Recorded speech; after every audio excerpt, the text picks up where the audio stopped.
Can a gardener ever have too much homemade compost? I think not, but sometimes it's hard to create the quantities that we're looking for to supply our growing spaces.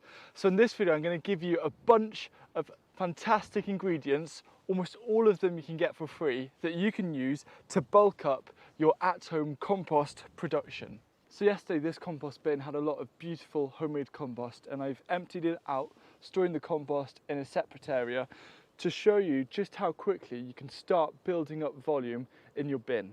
Just before we run through the list of ingredients to bulk up a compost bin, if you happen to be making compost for the first time, a really good starting point is to create a fairly thick kind of base layer using a very fibrous kind of woody material.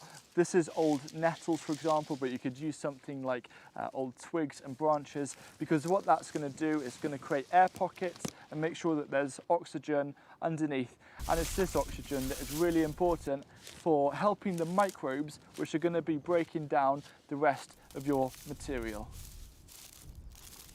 So that's the base layer complete. There's now time to look at those ingredients.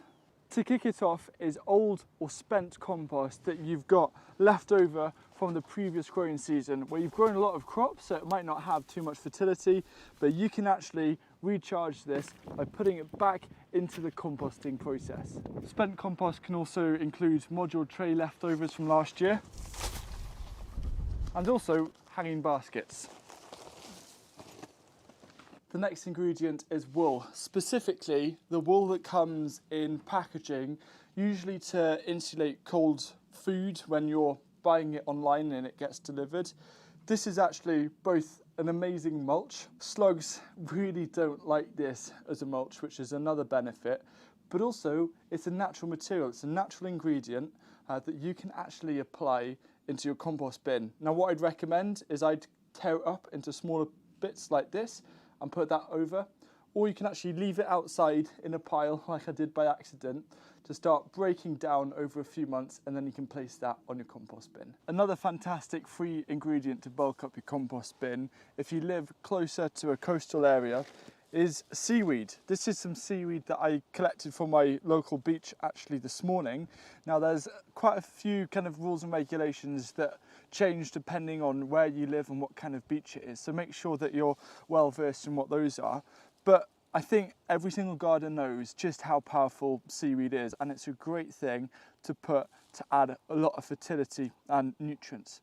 You might wonder about the impact that the salt from the seaweed might have on the compost bin. If you are in doubt, one of the best things you can do is lay out your seaweed and let a heavy rainfall give it a good kind of rinse, and then place it on your compost bin.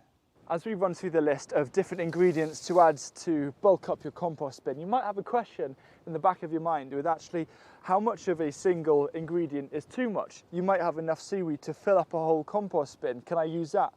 Well, to keep it as simple as possible, you just want to mix up your ingredients, whether it's mixing them up together with a fork or whether you mix them by applying them in different layers. I personally use layers because usually I'll have a bulk of a particular ingredient.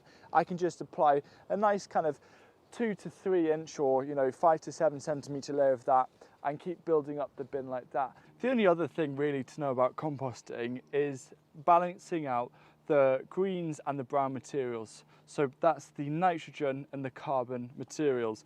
And I keep it very simple. Roughly, I make sure that for every 1 bucket of greens, I add about 1 to 2 buckets of brown. But I don't have enough time to measure it all out. As long as I've got a mix in there, I'm going to have successful compost. The next ingredient is grass clippings. Pretty self-explanatory, and it's something that you can actually collect at scale, especially if you're in a suburban area.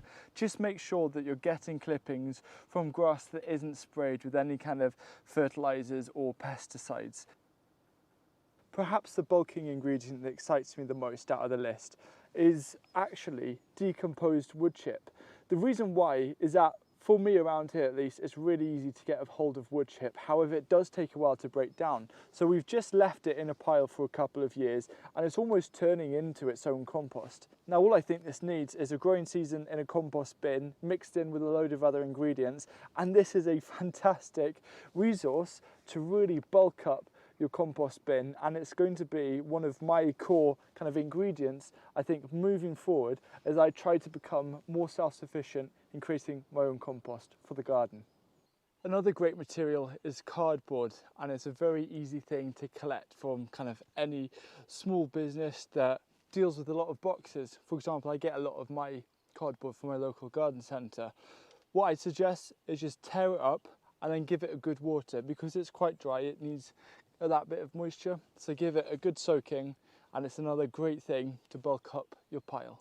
One ingredient that I haven't been able to source today, but is really easy to get, especially in kind of more urban areas, is used coffee grounds. Used coffee grounds only have a very slightly acidic pH, which means it's basically going to be suitable for whatever plant you're going to grow in your vegetable garden. It's also seen to have quite a high nitrogen content, so it's considered a green material, and it's also apparently really good for microbial activity. And the other night I was reading an article by Oregon State University that actually suggested a compost recipe in layers of a third used coffee grounds, a third dried leaves, and a third grass clippings. And I think that's something I want to try this year.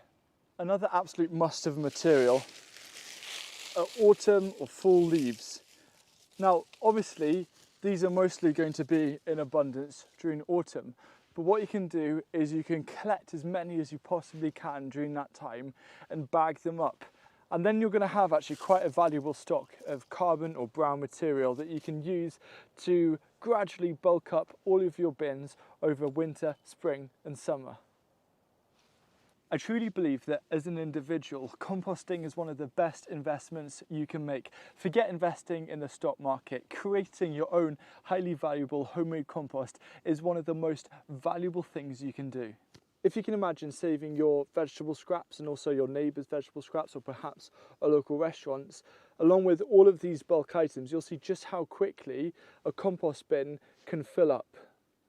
If you're looking to increase the potential and productivity of your garden, tomorrow my new book, The Vegetable Grower's Handbook, is being published. It is all about finding ways of making your garden more productive, and the biggest chapter within it is about soil health and compost. So hot composting, chicken composting, how to make your own microbial amendments to speed up your composting process.